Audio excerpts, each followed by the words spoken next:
Hello, NASCAR fans. Welcome to our On Pit Row race rewind this week for an off week for the Sprint Cup Series. No, the last week off before, the last week off. There will be no more weeks off, barring huge rain catastrophes between now and the end of the Sprint Cup season. So this past weekend, we had a chance to go over to Chicagoland Speedway for the standalone race there with the Nationwide Series. It was also joined by the ARCA Racing Series. So I was there with Beth Ann, and I'm joined today to talk about that a little bit with my partner in crime, Dan Beaver. How you doing, Dan? I'm doing great. Just trying to stay out of the heat down here in Central Texas. Yeah, I don't think there's any place in the country to stay out of the heat. Well, I didn't look at the map east of here, but it's hot up here in the upper Midwest as well, up close to 90, which is hot for us. So we just have to all kind of hunker down, and that bodes. We're not going to talk too much about what's coming up, but you've got a race in Indianapolis this week, and if it's in the 90s there, that'll be miserable to watch if you're there live. And that track can get slick, so that'll make some differences as to who's going to be running up front. Yeah, and in fact, you talk about track differences. That was one of the comments this past Saturday night after the race was over with.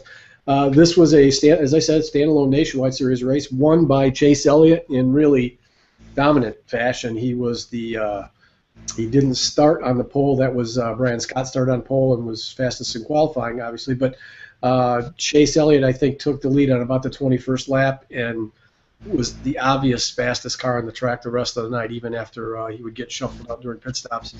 Elliott was a stud. The comments after the race by several of the competitors, particularly Kyle Larson, who looked like the main challenger for Elliott during this race. Larson said he just never had anything for Elliott's car. The track changed significantly from it was a 7:30 Chicago time start, so it started in just barely daylight, and then finished under the clouds or under the lights, and significant changes in the track according to the drivers. And NASCAR switching up the points this year actually has a little bit of a benefit now. We've got a rookie leading the point standings on the heels of getting that victory. I don't know exactly how things would have worked out if the Cup drivers had been awarded points, who would be leading. We've had some dominant runs by some Cup drivers in the companion events. So it's nice that we actually are trying to compare the nationwide drivers against the nationwide drivers at the top of the standings. And this Elliott kid, I think he's going to stick around. Yeah, you think so? He looks like the real deal, the whole package. Even his comments after the race, he's very polished. You can tell that the influence of his father is there. He's had some good coaching along the way. Plus, he's just so doggone fast, and he's in great equipment. Larson made the comment during post-race that every place they go, Chase Elliott is the car to beat. So saying that about a rookie, that's really something. That hasn't been the case, I don't think, for a long time in that series.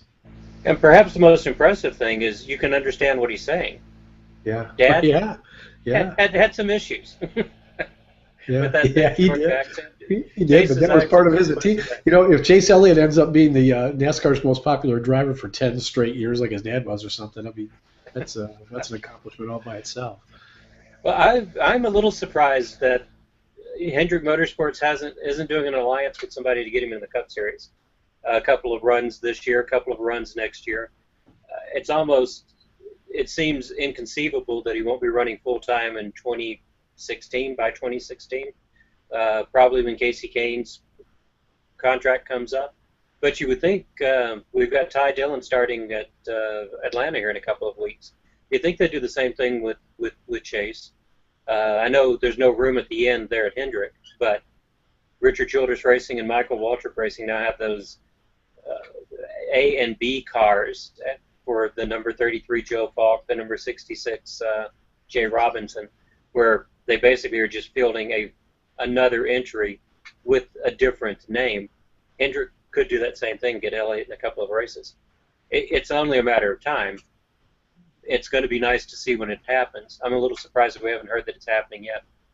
Well, he'll be knocking at the door by the end of the season this season, certainly knocking at the door next season if he doesn't have a ride scheduled during the season. And he'll be kicking the door down in 2016 if he doesn't have a permanent ride over there. And I'll just be – somebody's going to want to be on that car. Probably Napa would be my guess.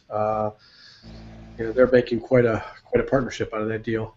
The kid's impressive, but he wasn't the only impressive driver there. Trevor Bayne had a very strong car, was very fast on long runs, was convinced that if the pit stops had fallen a little bit differently at the end of the race, if they could have been out there for a longer run, that he would have been able to stay up with and maybe catch Elliott. And it looked that way just with about 40 laps to go before the final run of green flag stops. That car was just, I mean, he was by far the fastest car on the track. So good run for Trevor Bayne.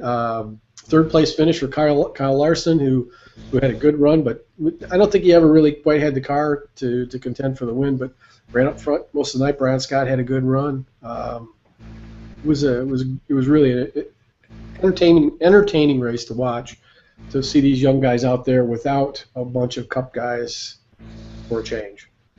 Well, I think you also got to give a call to Eric Jones, another young kid, Kyle Busch's protege, in 7th place. I mean, we've got a little bit of the we've got a bit of the changing of the guard, I think, and it's happening at the nationwide level. Not a whole lot of room in Cup, but it's not. We need it. You need that fresh blood at the top, periodically. And with all of the Cup interlopers in the nationwide series, it's been kind of hard to identify who those guys are going to be or who they are. But now Bayne's got his full-time ride next year. Ty Dillon, it's only a matter of time before he's at RCR full-time. And then you look for drivers like Brian Scott, Eric Jones, Chris Buescher, Ryan Blaney, all of whom had top 10 finishes last week. Where are they going to land? What's going to happen with them? And we've got some veterans that are starting to age out of the Cup Series. So I think the next several years, this is supposed to be a look backwards, but the next couple of years, it'll be really exciting at the Cup level. Yep, it'll be a fun story to follow, and there are some names, some recognizable names with some personality coming up, which is,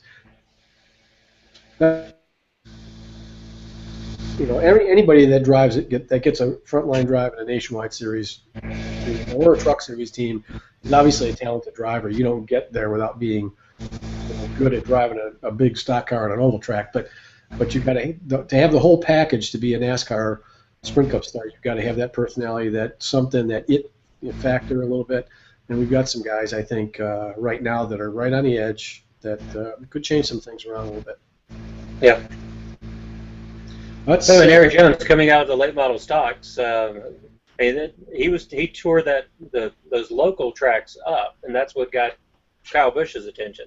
And one great thing about Kyle Busch and Matt Kenseth, those drivers going back and racing the local talent, is they get a chance to see what some of these late model stock drivers can do, and that's how you get somebody coming up into the major leagues, into one of NASCAR's top 3. So you've got to have a lot of respect, I think, for those NASCAR drivers. Tony Stewart racing at was Tri-City Motor Speedway at Michigan, Auburn, Michigan. Yeah, he actually won the race. Yep. So he's getting out there and seeing what the local talent looks like. All of that, I think, is part of the health of NASCAR, the future health of NASCAR. All right, well, that pretty much winds it up this week for our race rewind for the Nationwide Series race at Chicagoland Speedway this past weekend. Again, I'm Charlie Turner. You can follow me on Twitter at OnPitRow, and my buddy Dan Beaver, follow him on Twitter at Fantasy Race, and watch our race rewinds every week. Next week, we'll be talking about the Allstate Brickyard 400 from Indianapolis Motor Speedway. We might talk a little bit about a truck race down in Eldora, too, just to kind of kick that around a little bit, too. All right. Thanks, everybody.